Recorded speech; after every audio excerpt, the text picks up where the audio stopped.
Krishna Kirtana Ganana Tanapano Premamritam Manidhi Dhira Om Jnana-timirandasya Jnananjana Salakaya Chaksuranmilitanyena Tasmai Sri Gurave Namaha Sri Chaitanya-manavistam Stavitanyena Bhutale Swayam Rupam Karamaya Dadanti Swapadantikam. First of all, I offer my humble obeisances unto the lotus feet of my Shiksha and Diksha Guru, Nityalila Pravishta Om Vishnupad Asatara Satasi Simad, Srila A.C. Bhaktivedanta Swami Prabhupada. Then I offer my humble obeisances unto the lotus feet of my Shiksha and Sannyas Guru, Nityalila Pravishta Om Vishnupad Asatara Satasi Simad, Srila Bhaktivedanta Narayan Goswami Maharaj. I offer my humble obeisances unto the lotus feet of the Sri Rupa I offer my humble obeisances unto the lotus feet of my Shiksha Gurus, Srila Gaur Govinda Goswami Maharaj and Srila Bhaktivedanta Bharti Goswami Maharaj. I offer my humble obeisances unto the lotus feet of the Sri Rupanuga Guru Varga, Srila Bhakti Pragyan Keshav Goswami Maharaj, Srila Bhaktisiddhanta Saraswati Goswami Thakur, and Prabhupada, and Srila Bhaktivinoda Thakur. I offer my humble obeisances unto the lotus feet of Bhagavan Sri Krishna, the speaker of Bhagavad Gita, unto Sri Bhagavad Gita, and unto the hearer of Bhagavad Gita, Sri Arjuna.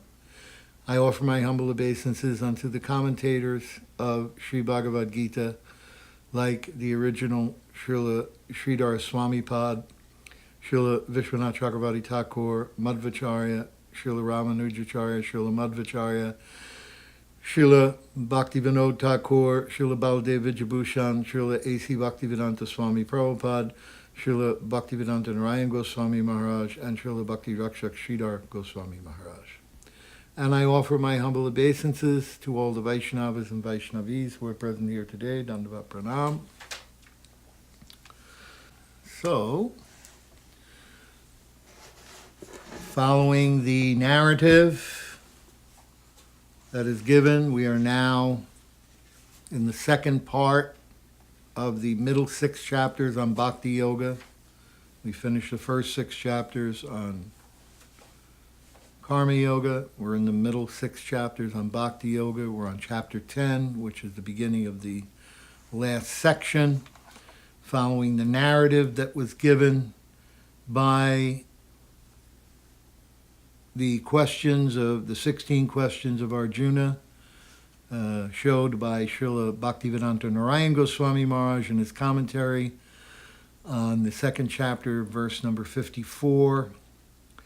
So we are up to question 8, verses 1 and 2. So we've gone over all of that. We've discussed how Krishna has answered these questions in chapter 8 and chapter 9. He's finishing the answer to those questions now in the beginning of chapter 10. And the 9th question will be asked at verse number 16 in chapter 10 by Sri Arjuna. He will ask the next question. So now we have spoken already. This is the Chatur Sloki of the Bhagavad Gita. Means the 4 verses which explain the essence of Bhagavad Gita. We've already discussed verse number 8, the first one of the Chatur Sloki. Now we're going to discuss verse number 9 and 10 today in the class. So verse number 8 was Aham sarvasya prabhavo matta sarvam pravartate iti madva bhajante mam buddha bhava samanvitaha. I am the source of all spiritual and material worlds. Everything emanates from me. The wise who know this perfectly engage in my devotional service and worship me with all their hearts. Now, the next verse, number 9. Machchita madgata pranas bodhayantas parashparam katayantas chamam nityam tushyanti cha ramanti cha. The thoughts of my pure devotees dwell in me. Their lives are surrendered to me, and they derive great satisfaction and bliss, enlightening one another and conversing about me. So now Srila Prabhupada is going to give his commentary on this verse, then we're going to look at Srila Vishwanath Chakravarti Thakur's commentary and Srila Bhaktivedanta Narayan Goswami Maharaj's commentary, and then Srila Bhakti Rakshak Sridhar Goswami Maharaj's commentary. Pure devotees, whose characteristics are mentioned here, engage themselves fully in the transcendental loving service of the Lord. Their minds cannot be diverted from the lotus feet of Krishna. Their talks are solely on the transcendental subjects. The symptoms of pure devotees are described in this verse specifically. Devotees of the Supreme Lord are 24 hours daily engaged in glorifying the pastimes of the Supreme Lord. Their hearts and souls are constantly submerged in Krishna, and they take pleasure in discussing him with other devotees. In the preliminary stage of devotional service, they relish the transcendental pleasure from the service itself, and in the mature stage, they are actually situated in love of God. So, this preliminary stage, he's talking about Vaidhi Bhakti. Vaidhi Bhakti, which will be discussed later on in the 12th chapter of the Bhagavad Gita. He will talk about what is Rag and what is Vaidhi. And we will see here from the commentary of Srila Sridhar Maharaj that this verse here is talking specifically about Rag, spontaneous devotional service. Okay?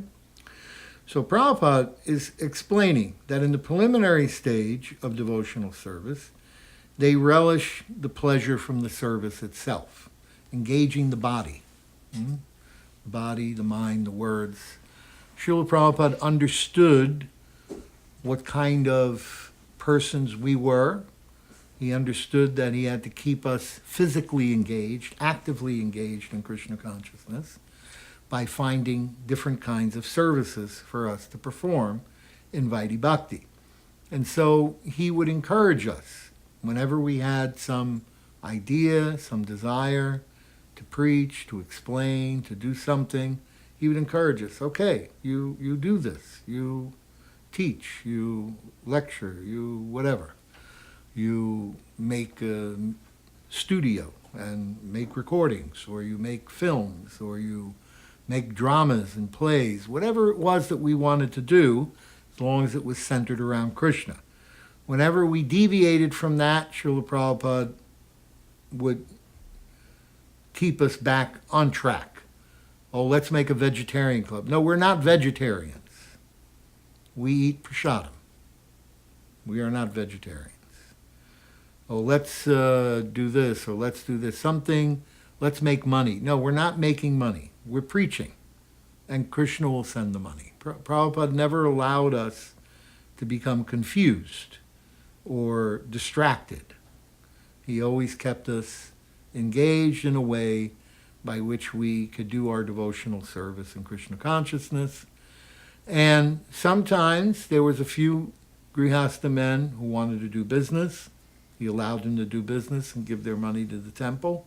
But the general devotees in the temple had to engage in performing the practices of Vaidhi Bhakti in the temple, which meant cooking, cleaning, sankirtan, etc., etc. He made it book distribution, deity worship, engage our bodies, engage our minds, engage our words in Krishna service. And chanting the 16 rounds every day. And like this, he kept us engaged, busy, always busy in Krishna service. And this you'll see throughout his books. He emphasizes this.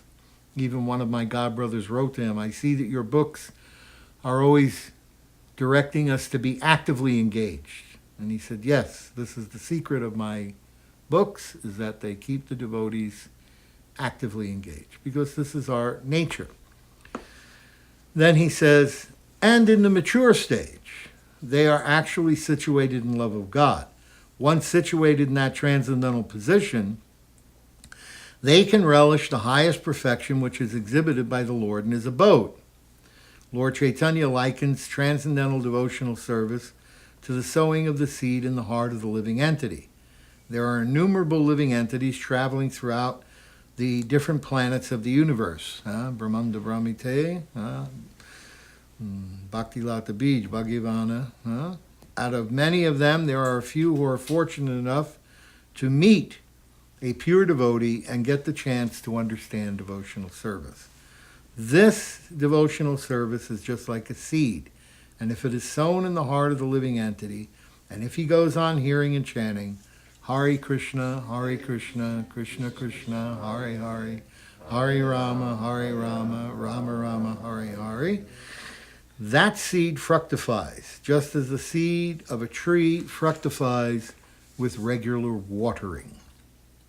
The spiritual plant of devotional service gradually grows, and until it penetrates the covering of the material universe and enters into the Brahmajyoti effulgence in the spiritual sky.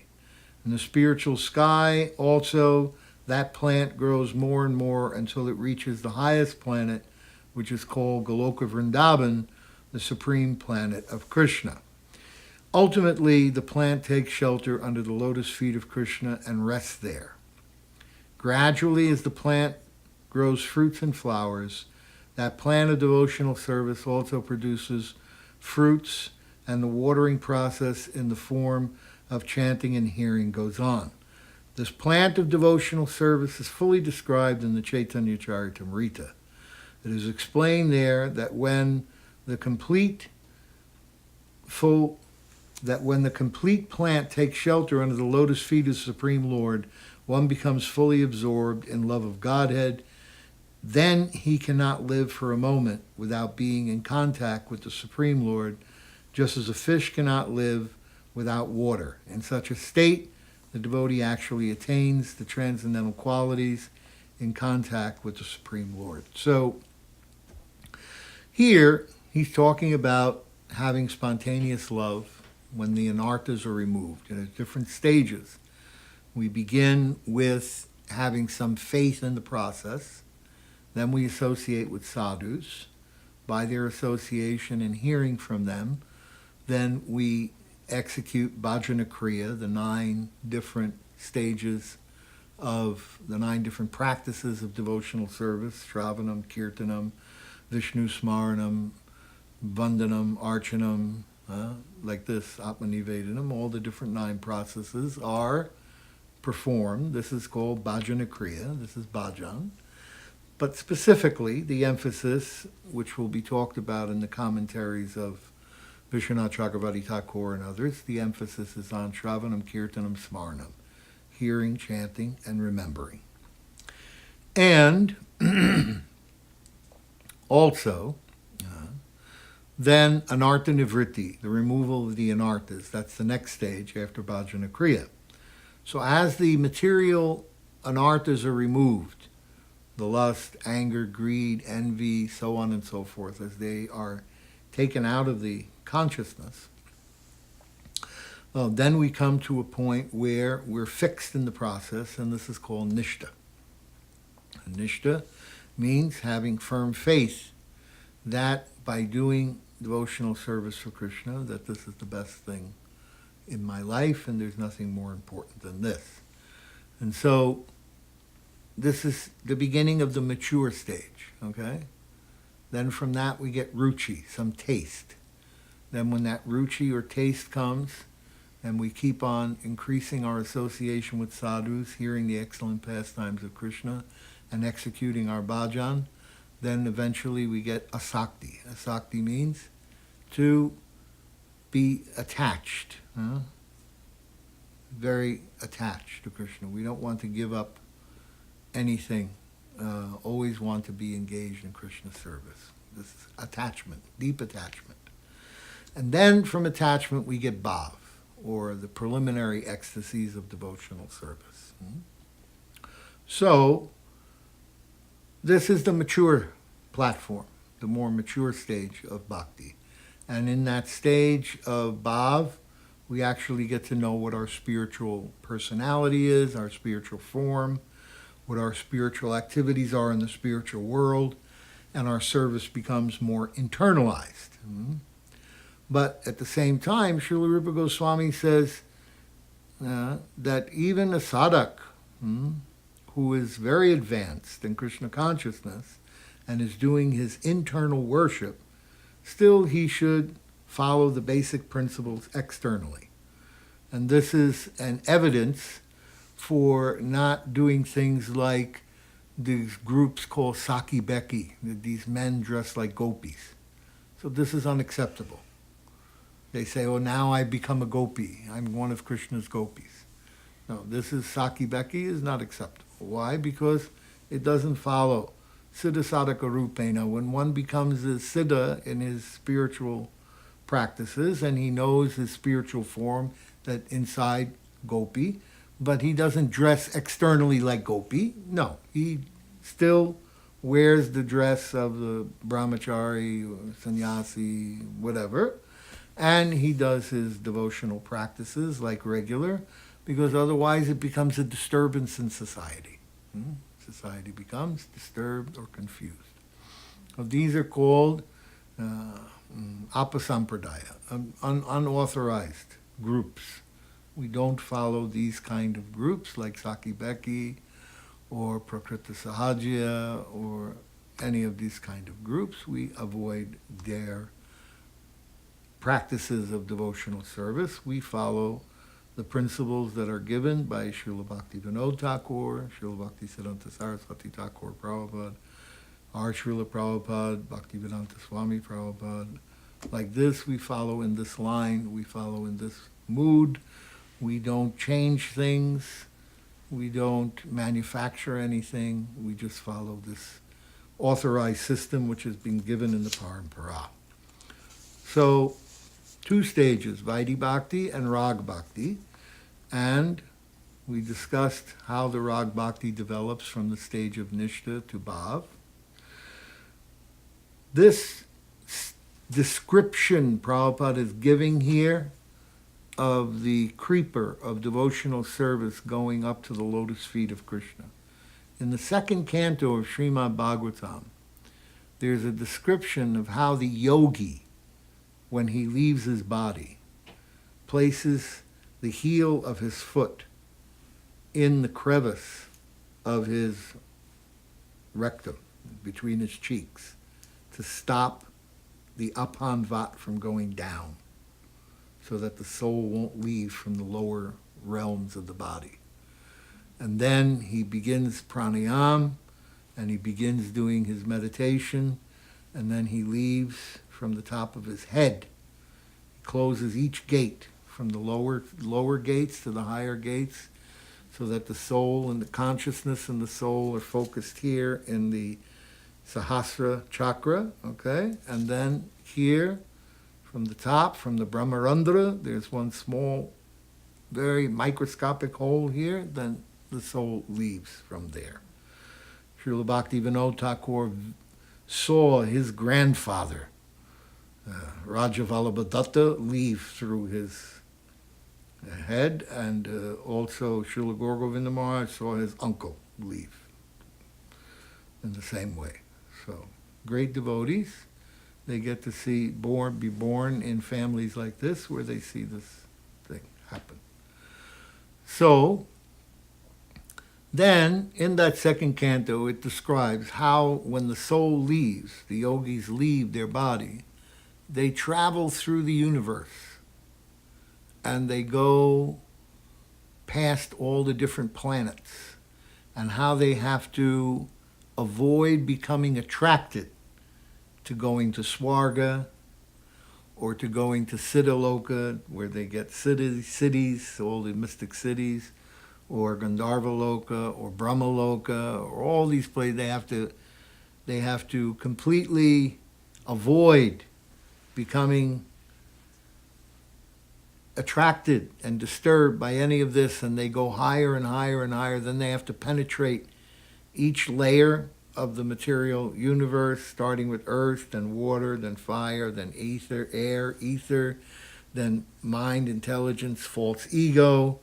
Then they have to go through the Karnadak Ocean, the Viraja River. Then they have to go into the Brahmanda. They're in Brahman. Then they're in Brahman. Then they go through the Vaikuntha planets, and they have to not become distracted there. And like this, in order to get to Goloka is very difficult. He explains how for the yogi to meditate on Krishna's feet and go all the way to Goloka by the sheer force of his meditation is not easily accomplished. So then he explains that by the chanting of the Hare Krishna Maha Mantra and watering the seed of the Bhakti Lata Bij, then the creeper of devotional service goes through all of this while you're still in the body. And then it takes shelter at the feet of Krishna and makes flowers and fruits. And then, when the bhakti yogi, the devotee, dies, he just follows the creeper directly to the feet of Krishna. He leaves his body and follows the creeper and goes right to the feet of Krishna, and he's not distracted. And Prabhupada explains in the second canto how this happens. Now Prabhupada says, the Srimad Bhagavatam is also full of such narration about the relationship between the Supreme Lord and his devotees. Therefore, the Srimad Bhagavatam is very dear to the devotees. In this narration, there is nothing about material activities, sense gratification, or liberation. Srimad Bhagavatam is the only narration in which the transcendental nature of the Supreme Lord and his devotees is fully described. Thus, the realized souls in Krishna consciousness take continual pleasure in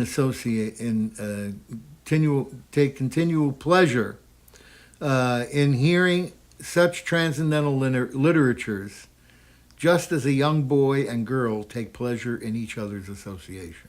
I like this, Prabhupada explains. Okay, so this is the commentary of Srila Prabhupada, with the emphasis on the different levels of devotional service and the Bhakti Lata Bij and the practice of devotion. Now, Srila Vishwanath Chakravarti Thakur, beginning with his inner dialogue,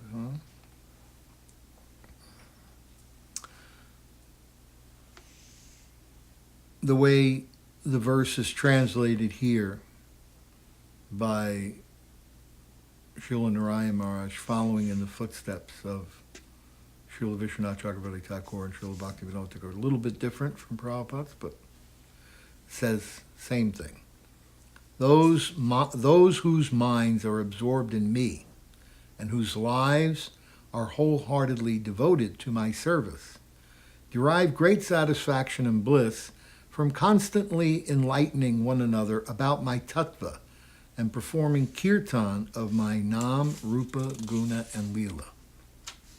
Srila Prabhupada actually uses this in one lecture. I've heard him speak in one lecture. It's a videotape lecture, and where he says these four things: Nama, Rupa, Guna, Leela. First, you meditate on the sound vibration of the holy name. Then you concentrate on the form of Krishna while chanting the name. Then you meditate on the form and the qualities of Krishna while chanting the name. And then you meditate on the Leela, or pastimes of Krishna, while chanting the name. Nam, Rupa, Guna, Leela. It's a progressive development. Okay. Bhav Anuvad, the commentary of Srila Vishwanath Chakravarti Thakur. By my mercy, only Ananya Bhaktas attain Buddha Yoga, and although Tattvagyan, which is enriched by the above-mentioned characteristics, is difficult to conceive, they attain it. Machchita refers to those whose minds are attracted to tasting the sweetness of my Nam, Rupa, Guna, and Leela. So here we see these people are at least in Ruchi. Huh? They're tasting the sweetness. But they're more than that, and you'll see. Madgata Prana refers to those who cannot maintain their lives without me. So this is attachment. Now this is more than Ruchi, it's Asakti, attachment. They can't live without Krishna. Just as a person cannot maintain his life without food. Bodhayanta means that such people enlighten each other about the Swarup and Tattva of Bhakti, and with great affection contribute to one another's spiritual progress. So this is where devotees, they discuss amongst each other. What is Krishna consciousness? What is the meaning of Krishna?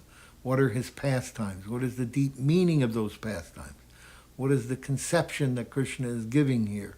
What is the conception Prabhupada is giving us? What is he telling us? So like this, some discussion is there. Everyone makes some contribution. It is very useful. This is very good way to pass the time in spiritual happiness. Then, with great effect, okay. Mam means I am a great ocean of the sweetest Rupa, Guna, and Leela. So we know that Krishna, there are 64 qualities, and jivas, minute, infinitesimal parts and parcels of Krishna. Mamaivam so jiva loke, jiva bhuta sanatana, my eternal parts. They have 50 of those 64 qualities. Then Lord Brahma and Lord Shiva have 55. And then also sometimes a jiva who is empowered as a Shaktivesh avatar, he also can have 55. Then 60 qualities, that's Lord Narayan. Lord Narayan has 60 qualities. But then there's 4 qualities that only Krishna has. They're called the 4 Maduris, or sweetnesses. One of them is Rupa Maduri, that Krishna's form is very sweet. And that there's no form sweeter than that. Not even Narayan's form is as sweet as Krishna's form. So only Krishna has Rupa Maduri. Venu Maduri, the playing of the flute, that Krishna's flute is especially sweet and it is especially wonderful, and no one can have this sweetness except for Krishna.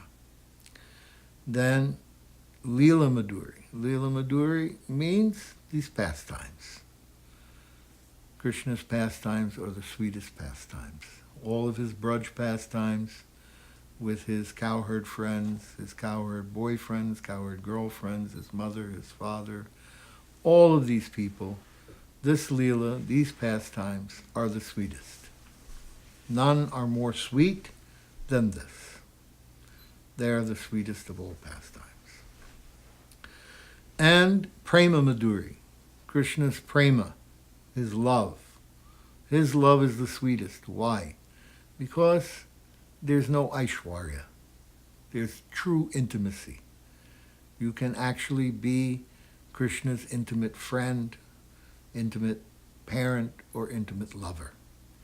So this love, this prema, it is greater even than the prema in Vaikuntha, where there's only dasyaras and partial sakya. Partial sakya. So, Mam means I am a great ocean of the sweetest Rupa, Guna, and Leela. They attain bliss while describing and loudly chanting about my sweet Rupa, Guna, and so on. In this way, Shravanam, Kirtanam, Smaranam are superior to all other processes of bhakti. So we see, if you look in this Upadeshavali of, where's that songbook? You give me a songbook. The Upadeshavali of the Acharya. No, give me the big yellow one. It's easier to read that. in this Upadeshavali of the Acharyas, they mention these points. Here's the Upadeshavali of Sri Srimad Bhakti Pragyan Keshav Goswami Maharaj. Upadeshavali means ultimate advice. The Anga of Bhakti known as Kirtan is the best and most complete limb of Bhakti. Only through the medium of Kirtan are the other limbs of Bhakti accomplished. So here we see he emphasizes Kirtan. Then we see Srila Saraswati Thakur. Krishna's darshan can only be attained through the medium of the ear, as one hears Harikatha from pure Vaishnavas. There is no other way. But then he also says, supreme victory to the congregational chanting of Krishna's names. This is the Gaudiya Mat's sole object in worship. Param Vijayate Sri Krishna Sankirtan. So, both of these things are very important. The Kirtan and the Shravanam and the Kirtanam, hearing and chanting. Both are very important.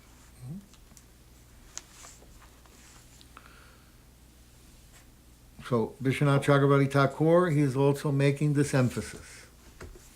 He is saying that these three things, Shravanam, Kirtanam, and Smaranam, remembering, are superior to all other processes of bhakti. Ananya bhaktas only attain satisfaction and bliss by performing this type of bhakti. So Ananya bhakti means one-pointed. Ananya bhakta is a mature devotee, as Prabhupada explains in his purport. He is free from the anarthas. He has nishta, he has ruchi, he has asakti. He has all these qualities which have been explained in this verse, and Srila Vishwanath Chakravarti Thakur mentions them. That the Ananya Bhakta, Machchita, his mind and is attracted to tasting the sweetness, ruchi. And Madgata Prana, they cannot maintain their lives without me. Attachment, asakti. So like this, they get great pleasure. Pleasure means ecstasy.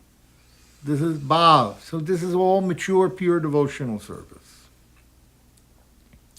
They attain bliss while describing and loudly chanting about my sweet Rupa Guna and so on. Bhav. So he's describing the different stages of mature, pure devotional service. Ruchi, asakti, bhav. This is the secret.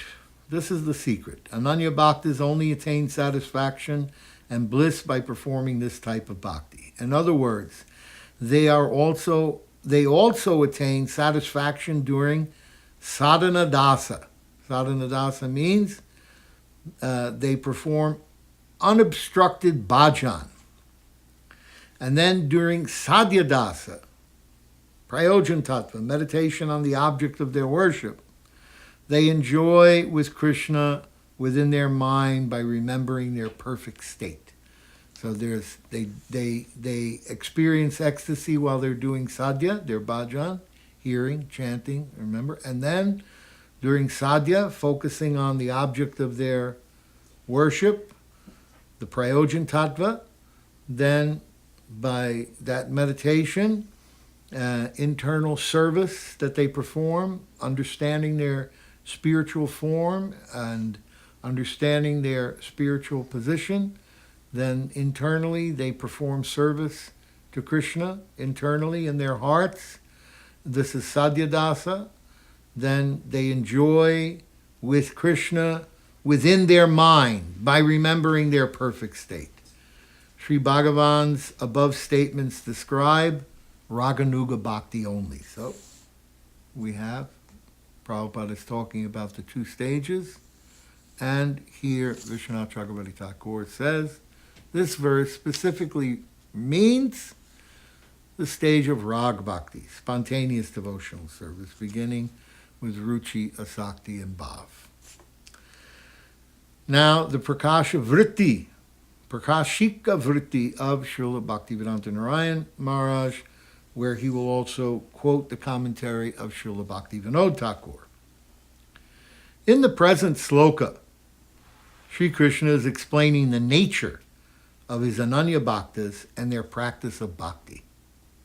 Here the word Madgata Prana means, my bhaktas are unable to maintain their lives without me. This is attachment, asakti.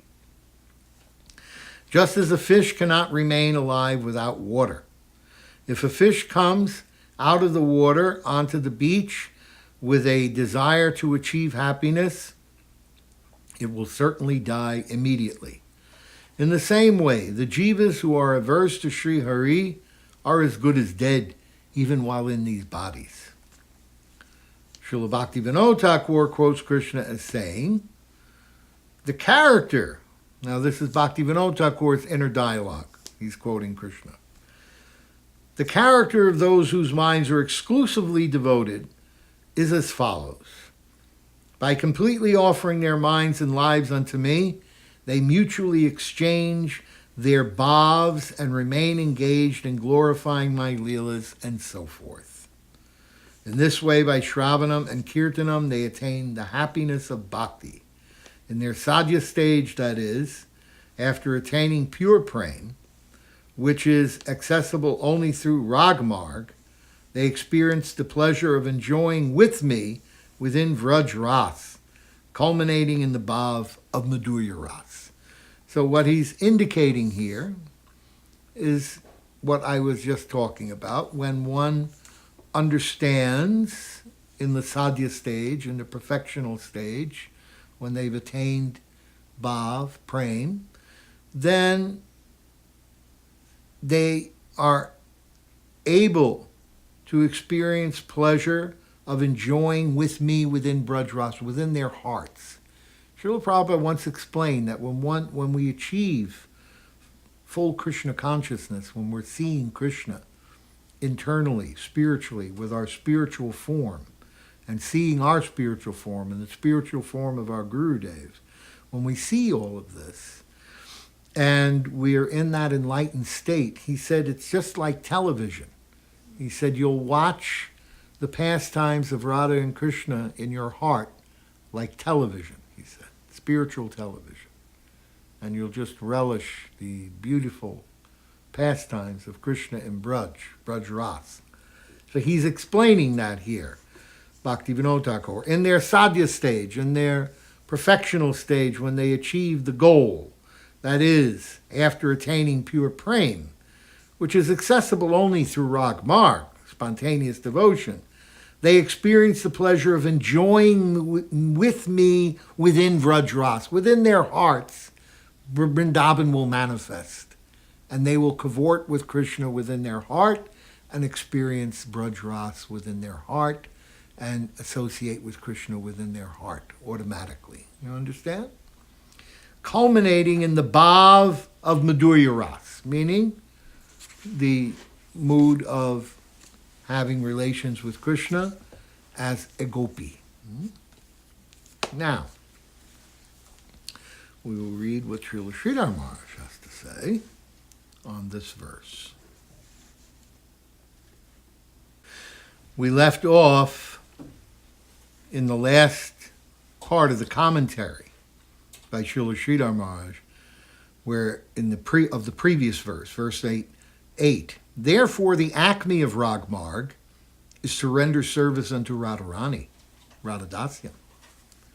This is the highest goal of the Rupanuga Gaudiya Sampradaya. The followers of pure devotion as taught by Srila Rupa Goswami Prabhupada in the line of Lord Sri Chaitanya Mahaprabhu. Those surrendered devotees take me as their life and soul. Now he's giving his commentary on Madhgata Pranas. He's made his translation of the verse. I'm going to read it, his translation of verse number 9. Those surrendered devotees take me as their life and soul, and go on discussing my ambrosial narrations among one another, exchanging the ecstasies of devotion unto me. They constantly relish the nectar of their realized divine relationship with me in their respective internal natures of servitorship, friendship, parenthood, or consorthood, depending on which mood you have, what particular nature your spiritual form has, what particular rasa you have. It's already there, but it grows, it manifests by the watering process, by the mercy of sadhu. So then according to that, then you will constantly relish the nectar of the realized divine relationship within, as we have discussed in the previous commentaries. Now, Srila Sridhar Maharaj is giving his commentary. The Supreme Lord Krishna is speaking about his pure devotees, Machjita Madgata Prana. Now he's doing his inner dialogue. I am in their heart of hearts, in their every thought. Their entire energy, their whole life is dedicated to my satisfaction. In private life, they converse about me to mutually enlighten one another. And in public life also, they always love to talk about me and nothing else. For every time, place, and circumstance, I am the only subject of their discussion. So now he makes some comments about the words. Tushyanti cha. They find very much satisfaction up to the divine relationship of parenthood, vatsalya ras. There is a feeling of satisfaction. Furthermore, Ramanticha, just as a wife enjoys conjugal relations with her husband, the devotees similarly feel such ecstasy in my intimate company when speaking about me. This has also been explained by Srila Valdeva Vijayabhushan and Srila Bhaktivinoda Thakur, whose commentary we already read. So now we have the indication from Srila Bhaktivinoda Thakur and Srila Sridhar Maharaj, and even Srila Prabhupada in his own way, that this Madhurya Ras, this consorthood, is the highest thing. And we know that from Rupa Goswami and his teachings in the Bhakti Rasamrita Sindhu. And ultimately, we know that this is what we want to relish. Srila Sridhar Maharaj makes this point at the end of his last purport, where he's talking about Radharani and doing Radhadasyam, service to Srimati Radhika. Now, verse number 10, very important verse, and it's going to go into another area, and we're going to see what Srila Sridhar Maharaj does with this verse and how he has a particular vision about this verse that is, for all intensive purposes, unique to him, although it is hinted at by the others in their commentaries. The next verse is number 10. Tesham satata yuktanam bhajatam pritipurvakam dadami buddhiyogam tvam yenamam upayanti te. To those who are constantly devoted and worship me with love, I give the understanding by which they can come to me. In this verse, the word Buddhi Yogam is very significant. Now we see Srila Prabhupada referring back. We may remember that in the second chapter, the Lord instructing Arjuna, said that he had spoken to him of many things, and that he would instruct him in the way of Buddhi Yoga. Now, Buddhi Yoga is explained. And this is why we understand from the commentators that the word Buddha Yoga actually means Bhakti Yoga, because here, this is what these verses are describing, Bhakti Yoga. Now Buddha Yoga is explained. Buddha Yogam itself is action in Krishna consciousness. That is the highest intelligence. Buddhi means intelligence, and Yogam means mystic activities or mystic elevation. When one tries to go back home, back to Godhead, and takes fully to Krishna consciousness and devotional service, his action is called Buddha Yogam. In other words, Buddha Yogam is the process by which one gets out of the entanglement of this material world. The ultimate goal of progress is Krishna. People do not know this. Therefore, the association of the devotees and a bona fide spiritual master are important. One should know that the goal is Krishna, and when the goal is assigned, then the path is slowly but progressively traversed, and the ultimate goal is achieved. When a person knows the goal of life, but is addicted to the fruits of activities, he is acting in karma yoga. And now Prabhupada is defining. Know the goal is Krishna. We want to surrender to Krishna, but we have some addiction to the fruit of activities of life. We want some of the fruits of material nature. Therefore, we're acting in karma yoga. When he knows that the goal is Krishna, but he takes pleasure in mental speculation to understand Krishna, he's acting in jnana yoga. And now Prabhupada is defining. He's defining karma mishra bhakti and jnana mishra bhakti. And when he knows the goal and seeks Krishna completely in Krishna consciousness and devotional service, he is acting in bhakti yoga or Buddha yoga, which is the complete yoga.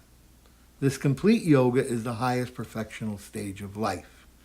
As we saw when we discussed the Roy Ramanand Samvad the other morning, in each stage, Ramananda Roy is giving Krishna, Lord Chaitanya, different ideas of what the ultimate goal is. Mahaprabhu asks, please give me the ultimate goal and the process for achieving that ultimate goal.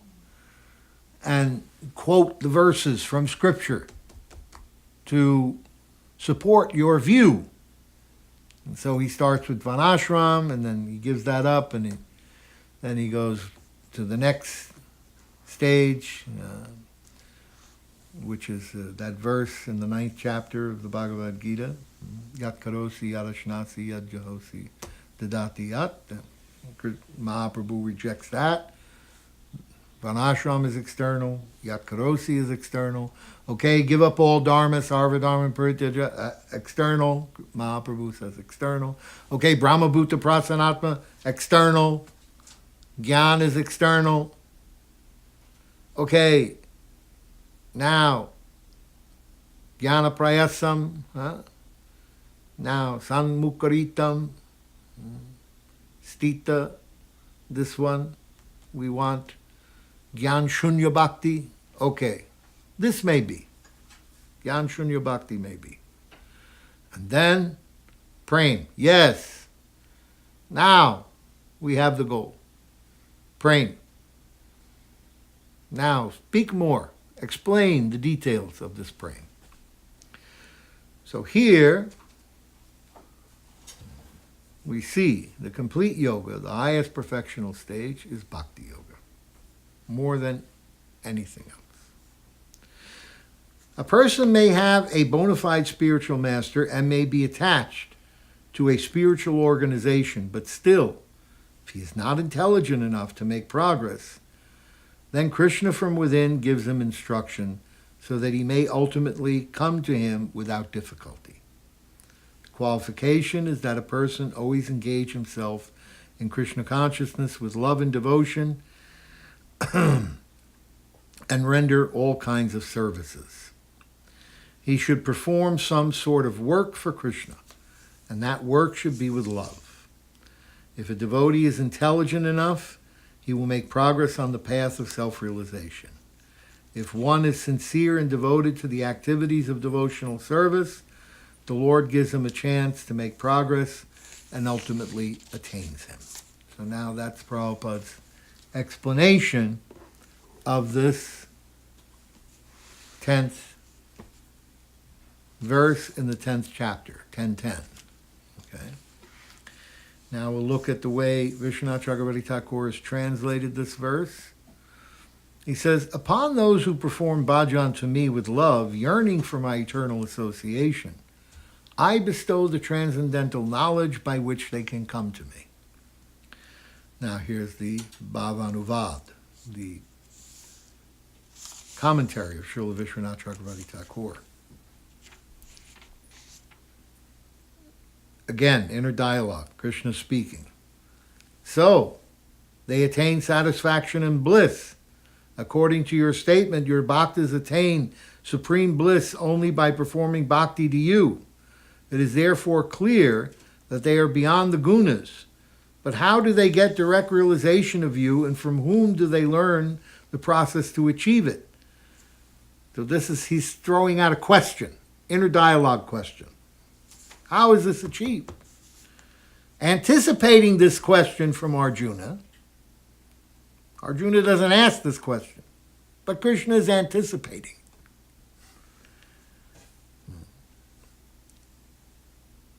Sri Bhagavan speaks this sloka beginning with the word Tesham. I myself inspire all the natural tendencies within the hearts of those who desire my eternal association so that they achieve this. This Buddha Yoga cannot be achieved by individual effort or obtained from someone. It is bestowed by me alone, and only such loving bhaktas are qualified to receive it. After being blessed with this Buddha Yoga, they achieve it. So this point, again, it refers back to this verse in the 9th chapter. Very nice verse. Ananyas chintayanto mam ye jana paryupashyate tesham nitya biyuktanam yogashema vahamyaham. This is the 22nd verse of the 9th chapter. However, for those who are always absorbed in thoughts of me and who worship me with one-pointed devotion, ananyas chintayanto mam, who worship me with one-pointed devotion, by every means, I myself carry their necessities and preserve what they have. I carry what they lack, and I preserve what they have. This is, again, being restated here by Vishwanath Chakravarti Thakur in his commentary on this verse. I myself inspire all the natural tendencies within the hearts of those devotees, of those who desire my eternal association, so that they achieve this. This Buddha Yoga cannot be achieved by individual effort or obtained from someone. It is bestowed by me alone, and only such loving bhaktas are qualified to receive it. After being blessed with the Buddha Yoga, they achieve me. So Krishna is saying, I will carry what you lack and preserve what you have. Now, the Prakashika Vritti commentary, Srila Narayan Maharaj, and maybe something here from Bhaktivinoda Thakur. This sloka explains how Ananya Bhaktas attain direct realization of Sri Krishna. Krishna says, to those who continuously perform my bhajan with love, I myself grant Buddha Yoga, by which they easily attain direct realization of me. It is also said in Srimad Bhagavatam, Sakshad Bhagavato Tena Guru Na Harina Nripa Vishuddha Gyanadipena Spurata Vishvato Mukam. O King, as the Guru of Malaya Dhvaja, Bhagavan himself illuminated his heart with the light of knowledge. This is also explained in the Vedanta Sutra, Vishesh Anugrahas Cha. One can only see Krishna by his mercy. So that ends their commentaries on that. And we're going to see later in this next verse about this conception of the light of knowledge.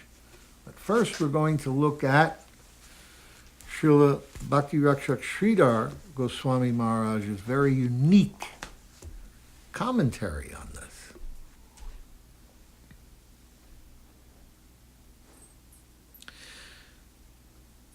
To those devotees, now his translation of this verse, to those devotees who are constantly dedicated to me and who engage in my service out of their love for me, I bestow the internal divine inspiration by which they can approach me and render various intimate services unto me.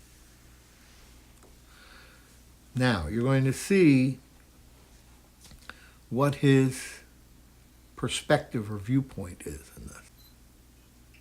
In this verse, the Lord says, the highest group of my servitors, whose sentiment was described in the previous verse by the word ramanti, are those who are constantly engaged, satata yukta, in my service in consorthood or madhurya ras.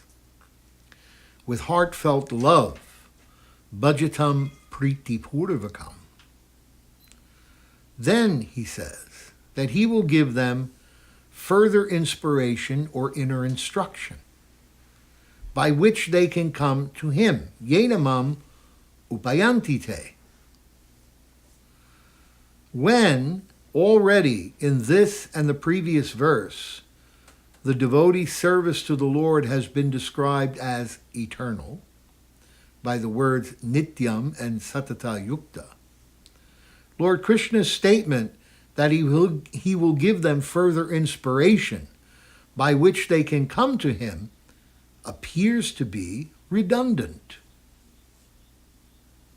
How can we give inspiration to somebody who's already Buddha Bhava Samanvita, who's in Bhav, and Ramanticha, who understands their relationship with Krishna in Madhurya Ras?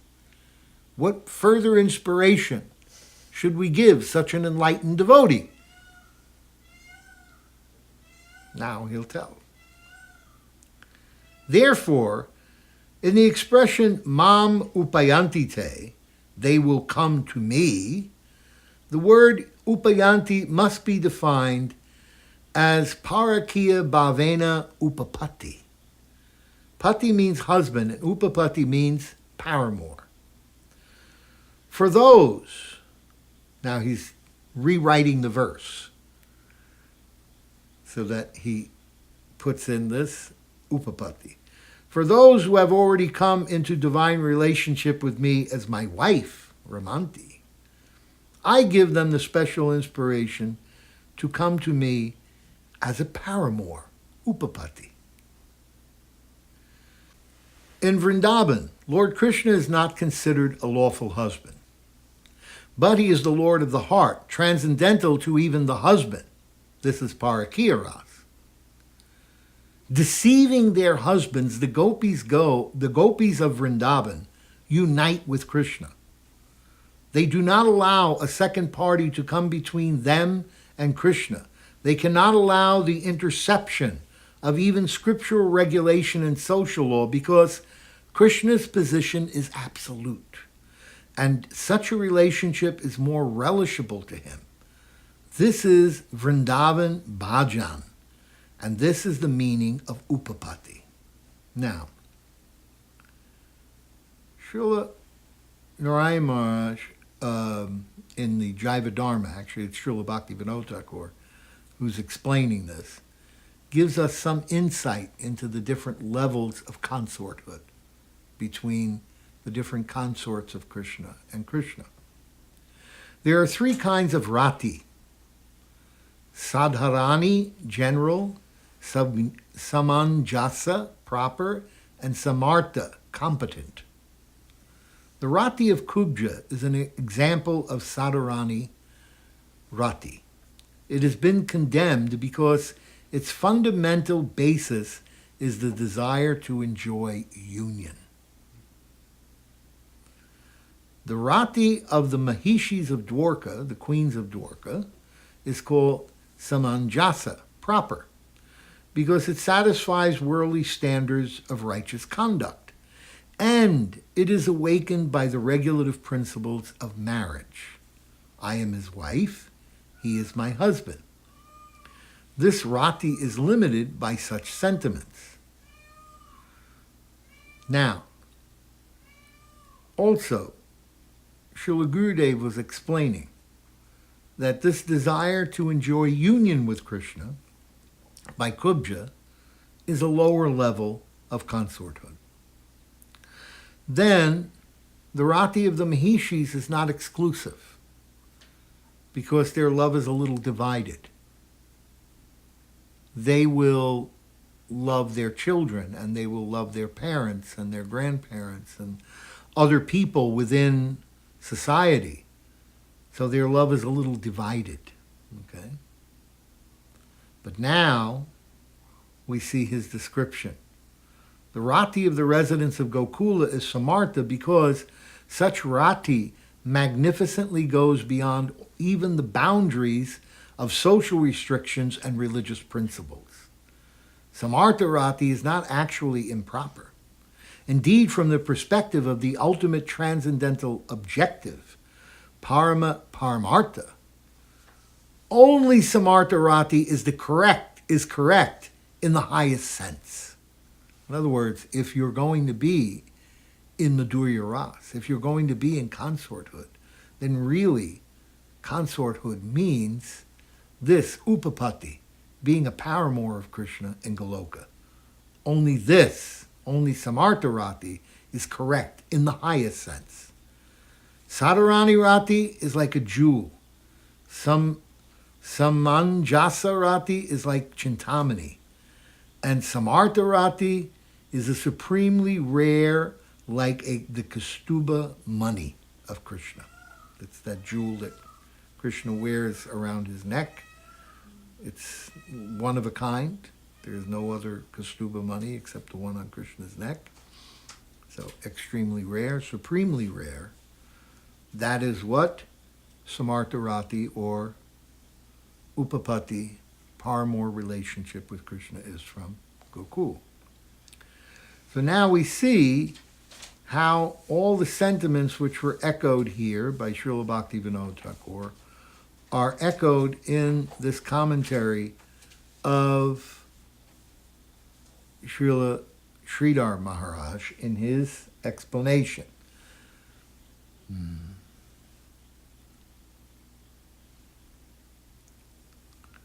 In Vrindavan, Lord Krishna is not considered a lawful husband, but he is the Lord of the heart, transcendental to even the husband. This is Parakiya Ras. Deceiving their husbands, the gopis of Vrindavan unite with Krishna. They do not allow a second party to come between them and Krishna. They cannot allow the interception of even scriptural regulation and social law because Krishna's position is absolute and such a relationship is more relishable to him. Parakiya is more relishable to Krishna than wedded relationship, Svakya. This is Vrindavan Bhajan, and this is the meaning of Upapati. Now, he quotes this verse from Srimad Bhagavatam. This is in the Ras Leela, 10:33-39. At the end of the Ras Leela. Vikreditam vrajavadu bir idam cha Vishno Shadanvito nusrinuyad ata varnayed ya bhaktim param bhagavati pratilabda kamam ridrogam asva apinotya chirena dira. That's a very important verse. Very, very important verse. This is an answer to, this is 10:33:39, Srimad Bhagavatam. This is an answer to Parikshit Maharaj. But Parikshit Maharaj, after he hears about the Rasa Leela, he questions Sukadeva Goswami. Why? Because Parikshit doesn't know? No. Parikshit knows. He's a Mahapurush. He's a Mahabhagavat. He knows everything. He understands very, very well what Sukadeva Goswami has explained to him about the Rasa Leela. But at that meeting where Sukadeva is explaining Rasa Leela to Parikshit, besides people like Suta Goswami, and Vyasadeva, and Narada Muni, and other great Bhaktas and Vaishnavas, there are many Karmakandis, Jnanakandis, and mystic yogis. And they're a little confused. How is it that Krishna is dancing with others' wives in the middle of the night? How is this bhakti? How is this pure? So this verse is spoken by Sukadeva. Parikshit asks the question. Sukadeva then answers with this verse.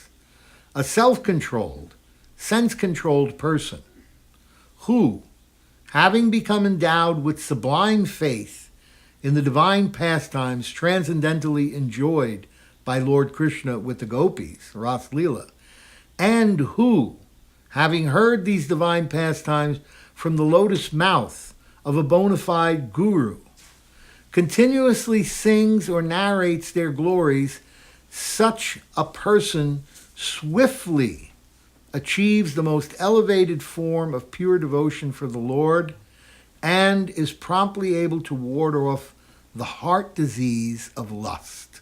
Ridrogam. Ridrogam means the disease of lust in the heart. And pratilabdha means the injection of the transcendental narrations which are continuously sung by the sadhus or the bona fide spiritual masters. In his writings, Srila Jiva Goswami has laid stress on the word dhira, meaning self-controlled. To hear these elevated subjects, one must enter into a culture of sense control. Otherwise, he will be destroyed. Naitat samar charej jatu manasapi yanishvara vinasyatyacharam madhyad yatarudro yatarudrobdi jam visham. No one should ever think of imitating this behavior of the Supreme Lord and the gopis. Srila Prabhupada quotes this point. Okay, this is the 10th chapter of Srimad Bhagavatam, 10th canto, 33rd chapter, Ras Leela, 30th verse. And Srila Prabhupada paraphrases this in Krishna book and makes this point. No one should ever think of imitating this behavior of the Supreme Lord and the gopis. If out of gross foolishness anyone tries to imitate the pastimes of the Lord, he will utterly be destroyed. Just as if he tried to imitate Lord Shiva by drinking the poison which arose from the ocean. It is described elsewhere in Srimad Bhagavatam that once the demigods and the demons jointly engaged in churning the ocean, as a result of that churning, both nectar and poison were produced. And now, he again rephrases this verse, this 10th verse, Srila Sridhar Maharaj. My relationship with them is independent of everything conceivable. It crosses law, society, scripture, everything. It is most innate and natural, and it does not require any social or scriptural sanction. I say to them, you may show formal respect to all these restrictions and live in the society, but from the heart of your heart, you are mine. This is the special inspiration and insight I give to those devotees, yenamam upayantite. Externally, there are social and scriptural demands, but my position is over and above them. Veda is my instruction for the benefit of the masses who have deviated from me, and the society is also under the jurisdiction of those general instructions given to the public by me. But my divine relationship with everything is intrinsic and independent. It does not require recognition from anyone. Such a relationship is the highest. It is the constant. It supersedes all law and society, which is guided by the Vedas. Rather, all the Vedas are searching for such a thing. So here, he's emphasizing how this inspiration and this insight that Krishna is giving the devotees to come closer to him, more intimately with him, in Parakiya Rasa and consorthood, is something that is above all scriptural demands. That the scriptural injunctions of the Vedas are for the general masses of public. But for those who are entering into the divine relationship with Krishna and consorthood, it does not require recognition from anyone. No one has to recognize, oh, this is correct or not correct based on the Vedas. There's no regard there. No need. It is automatically understood.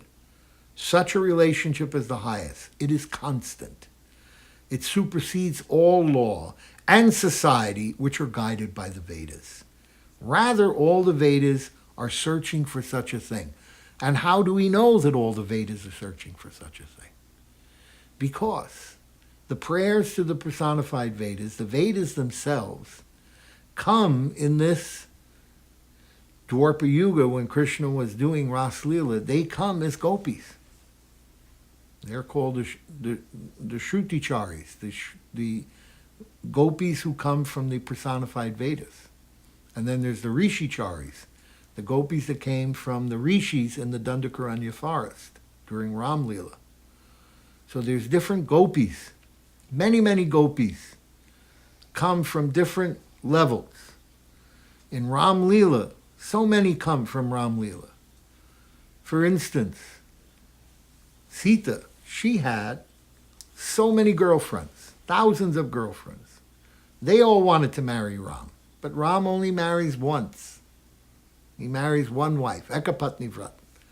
So in Krishna Leela, they all came as gopis. The rishis in the forest of Dandakaranya, they wanted to embrace Ram in consorthood. Next life, he blessed them. They will become gopis.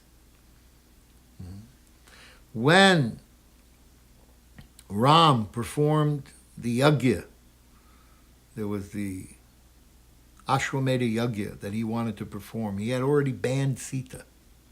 He had sent her to live in the ashram of Valmiki. So she was living in the ashram of Valmiki, and she was not able to attend the Ashwamedha yajna, and you can't do an Ashwamedha yajna without your wife. The king has to have the wife by his side to perform the yajna. So he asked Vashisht, his priest, what should I do? He said, well, you have to call Sita back. No, I can't do that. I can't call Sita back. Okay, then you have to marry another woman. No, I can't marry any other woman. Only Sita is my wife. Okay, well then the only other option is that you make a gold murti of Sita, and I will endow that murti with life, like here, the deity is installed, it is given the blessing of life by the guru. I will endow the murti with life, and then that murti will do the yajna. So every time he did an Ashwamedha yajna, he did many, many of them. I think he did 100. So each Ashwamedha yajna he did, so one murti was made of gold, and this murti was given life by Vashisht. They all wanted to be the real wives of Ram. And next Leela, they became gopis with Krishna, and they also had relation with Krishna. And the Shrutis, the prayers to the personified Vedas, they also. So like this, so many came to be gopis with Krishna. Therefore, he says, rather, all the Vedas are searching for such a thing. What thing? That thing that supersedes all law and society, which are guided by the Vedas. What is that thing that supersedes it? My divine relationship with is Parakiya Ras. This Parakiya Bhav and consorthood. They're all searching for this. Shrutibir Vimrigyam. This is Srimad Bhagavatam 10, 47, 61. Vishesha Mrigya. The Vedas are searching after this ideal divine position. In the section of Srimad Bhagavatam which deals with Rasa Leela, the Vedas are begging forgiveness. We are generally supposed to give tidings to you, but we could not describe you as we now experience you here. Now we understand that we have committed an offense because we could not distribute this Ras Leela to the people. Like signposts, all the revealed scriptures are only showing the direction. But where, how, we don't know. Only in this direction he, Krishna, may be available. Anywhere and everywhere, everything belongs to Krishna. For one who knows this, all possibilities of sensual pleasure and exploitation are uprooted. When the gopis come to see Krishna, when they leave their children, their husbands, their fathers, their friends, their social responsibilities and duties, the fire yagyas, the cooking, everything, they leave it to come to Krishna's fruit. They tell Krishna, we have come here to give you pleasure. We have come to give you pleasure. They did not come to enjoy pleasure. They came to give pleasure to Krishna. So anywhere and everywhere, everything belongs to him. And for one who knows this, all possibilities of personal, sensual pleasure and exploitation are uprooted. For example, an unmarried woman may have the possibility of being approached by many, but there is less possibility for those who are married, because they are possessed by someone. Similarly, when we are able to know that everything is only for the satisfaction of Krishna, then we shall realize that all of our exploiting tendencies have vanished forever. Nothing will remain to be utilized for the pleasure of our sensual experience. It will be very deeply felt in our hearts that everything has its existence only for his satisfaction, and there is no room for any other exploitation. And we are also included there. Our existence is also only for his satisfaction. Everything is meant for his divine pastimes or Leela, and there is no possibility for any other pastimes. All are included in that one Leela. Encroachment will disappear when we learn the proper utility of everything. He, Krishna, is the owner, and his ownership is absolute. The scriptures, society, and law designate this is yours, that is another's, and that belongs to a third party. This is something like a temporary lease. But the permanent ownership is in all respects with Krishna. All others possess property, master and servant. All others possessor and property, master and servant, are all relative and only sanctioned by him, Krishna, for the time being. The absolute owner, possessor, and enjoyer is he, Krishna, alone. When we arrive at such a conclusion, only then is complete purification of our hearts possible. Everyone is thinking of themselves as many masters of many things, but this is all heart disease, hridrogam. This is all conceived in a diseased state of consciousness. In a healthy state, when the heart is quite wholesome, we can see the supreme whole, and we can see that everything is meant only for Krishna's satisfaction.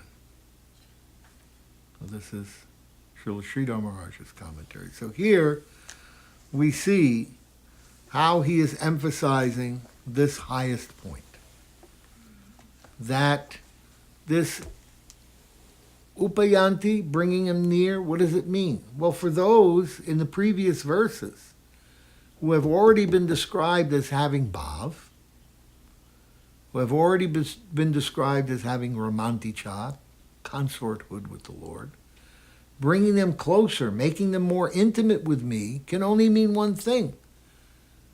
It can mean this, that I will give them the blessing of consorthood. I will show them upapati, how they can become a paramour and become more intimately united with me in a very special, unique, and ecstatic relationship. So this Srila Sridhar Maharaj brings to light in his commentary on this 10th verse. Now, the next class we'll talk about the 11th verse, and then we will talk about Arjuna's glorification of Krishna in verses 11, 12, verses 12, 13, 14, and 15. And then we will get to the question. Arjuna's next question, question number 9, verse 10, 16. Okay, so that's the class for tonight. Thank you very much. Hare Krishna, Krishna Krishna, Hare Hare, Hare Rama, Rama Rama, Hare Hare.